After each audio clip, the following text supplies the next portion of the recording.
Bonjour à tous, aujourd'hui une vidéo qui inaugure une nouvelle série sur la chaîne. Dans cette série, on va se pencher un peu sur l'histoire des diverses collections qui sont sorties en France. Ce ne sera pas forcément dans l'ordre chronologique puisqu'on va commencer par une collection qui est sortie en 2001-2002. Mais le but, voilà, ça va être de prendre une collection et d'en parler un peu, de faire un petit historique de tout ce qui est sorti dans le championnat de France depuis la toute première collection qui était la collection Americana 79. Donc là, aujourd'hui, on va parler d'une série qui a très peu marché lorsqu'elle est sortie, mais qui depuis connaît un gros succès d'estime. C'est le jeu Football Champion de Wizards of the Coast. Wizards of the Coast, c'est l'éditeur des très célèbres et très populaires cartes Magic. Ils ont tenté de s'aventurer dans le foot en sortant des collections aussi bien en France qu'en Angleterre ou en Italie. Alors en France, ça n'a pas marché, donc ça n'a duré qu'une seule saison, la saison 2001-2002. Mais en Italie et en Angleterre, ça a continué encore un peu. Il y a eu plusieurs séries. Donc en France, on a eu une seule série, c'est les Football Champions 2001-2002, qui sont divisés en série 1 et série 2. La série 1, elle est sortie en 2001 et la série 2, qui est appelée pour le titre, est sortie en 2002. C'est une sorte de mise à jour qui rajoute des joueurs et des cartes supplémentaires pour jouer. Donc à l'époque, Wizards of the Coast n'avait pas fait une très bonne campagne de communication autour de ce jeu, ce qui fait que ça n'avait pas du tout marché. Mais voilà, avec le temps, les joueurs ont continué d'y jouer parce que c'est un jeu qui est très prisé, qui est très intéressant. Donc les joueurs ont continué, les cartes ont pris de la valeur, notamment les cartes françaises. Et c'est un jeu aujourd'hui qui continue de rassembler une petite communauté de fans et qui est encore très populaire. À l'époque, Wizard n'a pas su saisir le créneau puisqu'il n'y avait pas de grosse concurrence. On est au début des années 2000, Magic cartonne, Pokémon commence à cartonner. La mode n'est plus au trading cards mais au trading card game. Euh, donc Panini va se lancer dessus avec la collection DefiFoot qui ne sera vendue que dans des magasins de jeux de rôle, et Wizard va également sortir donc la Football Champion qui ne sera vendue qu'en magasin de rôle également, avec le même principe de starter, de booster. Et donc une collection divisée en deux séries. La première série, elle contient 230 cartes de joueurs et 80 cartes actions, plus des cartes promo euh, assez rares. La deuxième série, qui est la série mise à jour, contient 105 joueurs et 40 cartes actions. Donc comment on distingue les séries? C'est très simple. Là, vous avez donc la carte de l'inénarrable Ibrahima Bakayoko. Donc ça, c'est une carte de base de la première série.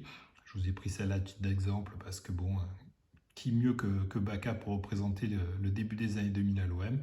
Et vous voyez donc la carte est numérotée sur 230, donc ça veut dire que c'est une carte joueur de la série 1. Les cartes joueurs de la série 2, elles sont identiques à la différence que, elles sont numérotées sur 105 et vous avez aussi, comme vous pouvez le voir, juste là, une petite médaille. Donc c'est la série pour le titre, la série mise à jour. Là, vous avez le géant belge Daniel Van Buiten.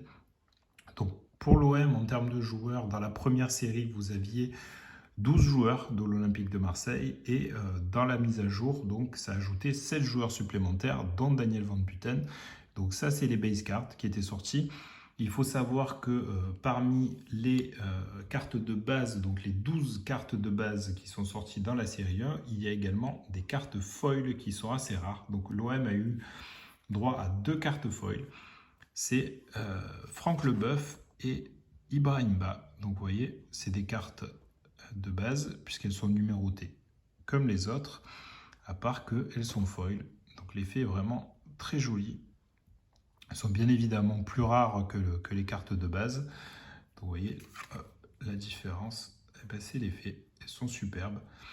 Alors il faut savoir qu'il y a une petite particularité pour les cartes foil. Donc toutes les cartes foil sont foil, évidemment, sont brillantes, à l'exception de la carte de Ronaldinho sous le maillot du PSG, donc qui existe en brillante, mais qui existe aussi en non brillante. En fait, c'était une carte preview qui avait été sortie par Wizard pour faire la promotion du jeu avant de le lancer officiellement. Donc la carte de Ronaldinho, elle existe en version brillante et en version non brillante, à ne pas confondre avec la promo. On parle vraiment de la même carte, de la base card. Mais ça ne concerne que Ronaldinho à ma connaissance en France. Donc les cartes de Leboeuf et d'Ibrahim Ba n'existent qu'en foil. Donc vous voyez, c'est assez sympa là, ces cartes brillantes. Il n'y a pas dans la série 2 pour le titre de cartes brillantes, c'est vraiment exclusif à la première série. Donc ils avaient sorti voilà 12 joueurs de l'OM, dont 2 brillantes. Et vous aviez dans cette première série des cartes promo. Les cartes promo, c'est quoi? C'est ça. Donc c'est une carte spéciale qui n'est pas foil. Les cartes promo ne sont pas foil, mais qui comportent deux particularités. La première par rapport à une carte normale, vous le voyez, c'est que le titre est en doré au lieu d'être en rouge. La deuxième, c'est qu'il n'y a pas de numéro. Et la troisième, c'est ce badge football champion, donc qui est typique des cartes promo. Les cartes promo sont globalement assez rares.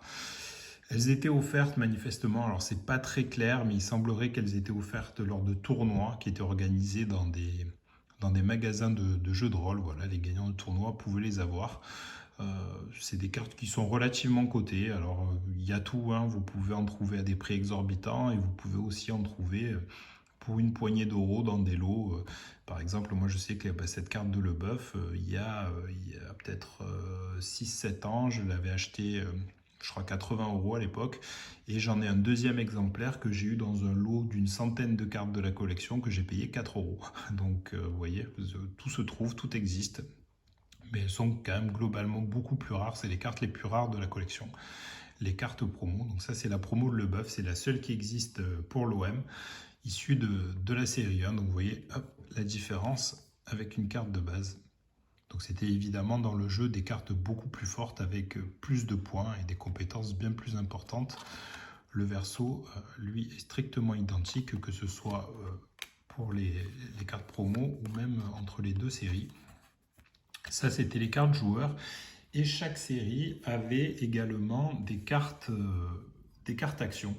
Donc les cartes actions, c'est quoi? C'était des cartes qui permettaient d'avoir des bonus dans le jeu. Donc vous voyez là par exemple, cette carte action, donc c'est une carte course qui donnait, vous voyez, donnait à un joueur +1 en rapidité. Donc vous pouviez les jouer. Alors je vous avoue, je ne connais pas très bien les règles de football champion. J'avais très vaguement joué à l'époque, mais j'ai un peu tout oublié depuis. Et donc là, c'est la série 1, vous aviez 80 cartes actions, donc vous voyez, elles sont numérotées sur 80, ce qui permet de distinguer les cartes actions de la première série des cartes actions de la deuxième série. Donc la deuxième série, voilà, elles sont sur 40, parce qu'il y en a 40 avec la petite médaille pour le titre. Donc ces cartes actions, pourquoi elles nous intéressent aujourd'hui dans le cadre de la collection de cartes de l'OM? Eh bien parce que parmi ces 80 cartes actions de la série de base, vous avez des joueurs de l'OM qui apparaissent. Alors ça peut être soit comme celle-là, donc qui est une très belle carte de Georges Weah, où vous voyez Georges Weah en plein, la carte est magnifique, on aurait presque pu écrire Georges Weah à la place de course et ça faisait une très belle carte du Ballon d'Or libérian. Mais après vous avez aussi des cartes qui sont beaucoup moins évidentes. Il y a 19 cartes actions de l'OM dans la première série, donc sur laquelle on voit des joueurs de l'OM. Donc vous en avez où c'est assez évident, et puis vous en avez d'autres où c'est beaucoup plus discret. Donc là, vous avez une action où vous pouvez voir notamment William Gallas défendre, c'est un match face à Metz. Donc vous voyez, vous avez les deux types. Le verso des cartes est différent, il est tout bleu au lieu d'être en couleur pour les distinguer des cartes de joueurs. Mais voilà, ça c'est les cartes actions. Donc la première série, vous en retrouvez 19 de l'OM, et dans la deuxième série, évidemment, vous en trouvez 5 supplémentaires. Donc là, par exemple, vous avez cette carte avec toujours l'inénarrable Ibrahima Bakayoko, donc face à des Lyonnais. La carte est numérotée sur 40 avec la petite médaille. Donc ça, voilà, c'est les cartes actions de la série 2 que vous pouvez retrouver. Donc il y a beaucoup de cartes actions de l'OM à retrouver dans cette collection, donc ça fait quand même pas mal, puisqu'au final vous avez 12 joueurs de l'OM dans la première série, vous en avez 7 dans la deuxième série, vous avez la carte promo de Franck Leboeuf, et vous avez entre les deux séries 24 cartes actions, donc ça fait quand même beaucoup de cartes de l'OM. C'est très sympa. Si vous collectionnez d'autres clubs, évidemment, là vous voyez les Lyonnais, vous pouvez trouver des cartes actions de votre club également. Tous les clubs de la Division 1 à l'époque étaient représentés sur les cartes. C'est une collection qui est très sympa, même si vous ne jouez pas au jeu.